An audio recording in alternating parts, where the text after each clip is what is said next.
Cannapix, visualiser les expériences et les perspectives liées à l'usage du cannabis. Par des jeunes 2S LGBTQ+ vivant avec une maladie mentale au Québec. Dr Olivier Ferlat. Youth are some of the biggest consumer of cannabis, and among youth, LGBTQ+ youth are the biggest consumer of cannabis. And we know that this population have a lot of challenges in terms of mental health due to stigma and discrimination that continue to exist. And yet we don't really understand what's the relationship between cannabis and mental health among this population. So we wanted to learn more about this without coming with any view that cannabis was wrong or cannabis was good. We just really wanted to know how youth from the LGBTQ+ community who smoke cannabis and have challenges related to mental health understand the relationship between cannabis and mental health. What are the benefits of smoking cannabis or using cannabis, or what are some of the challenges that cannabis can bring? So we really wanted to get their perspective at the center of the project. So we work with peer researchers from the LGBTQ community, and they met with other youth and they tasked them to actually take photos about cannabis. So it could be about anything that they felt was important about their relationship with cannabis, the impact on mental health, positive or negative, and also the relationship with their gender and sexual identity.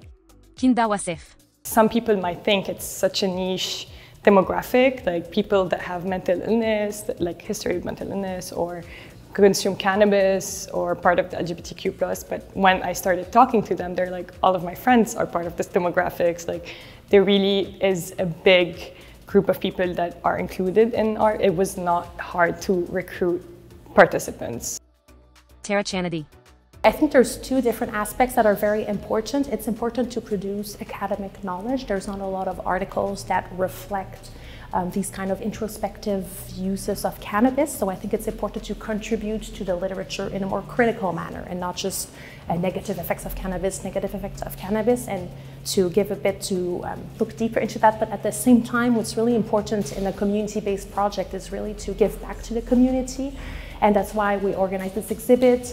We produced a photo book. For us, it's really important not to stay in this ivory tower. Like, academia sometimes doesn't speak to anything else, and we just stay amongst ourselves and talk amongst ourselves. So I think through this exhibit, through the photo book, through our website, the website also has the exhibit online, we're able to reach out a wider audience. So I think that's very important. And ultimately, we want to try to reach out to more healthcare professionals so that they can adjust their practices. And I think through the use of photos, sometimes a photo speaks 1,000 words and can really have a feeling and an effect on people more than reading an inaccessible scientific article that you need to pay for. So I think we're going to work on disseminating knowledge through different channels. Jana.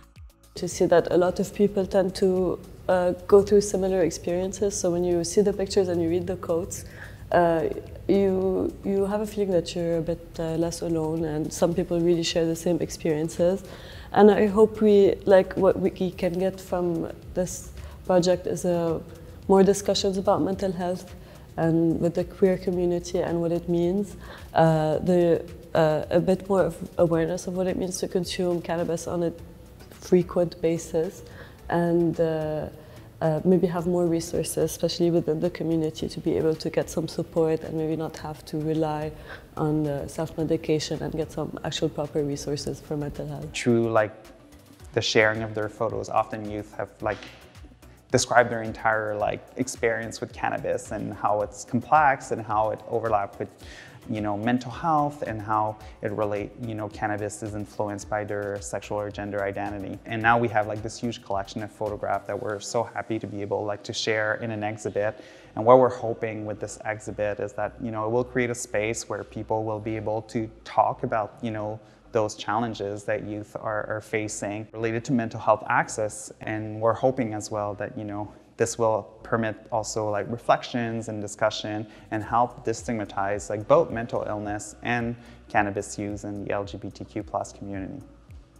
A part of it is definitely a stigma, and something that was said yesterday during the expo that was really interesting is that people are already self-critical about their use of cannabis, so we don't really need someone over our heads being like, oh, you shouldn't be doing this, but just having proper resources, more access to therapy or maybe group support, just general discussions where you can talk with people and really feel like you're less alone. And yeah, I think that part of it is more important than just overall policy change or regulating on a more governmental level.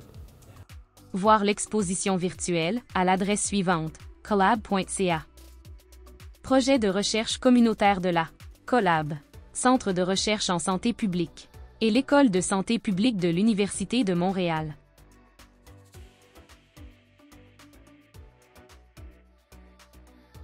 La Commission de la santé mentale du Canada, commissionsantémentale.ca. Les points de vue exprimés dans le présent document représentent uniquement ceux de l'équipe de recherche.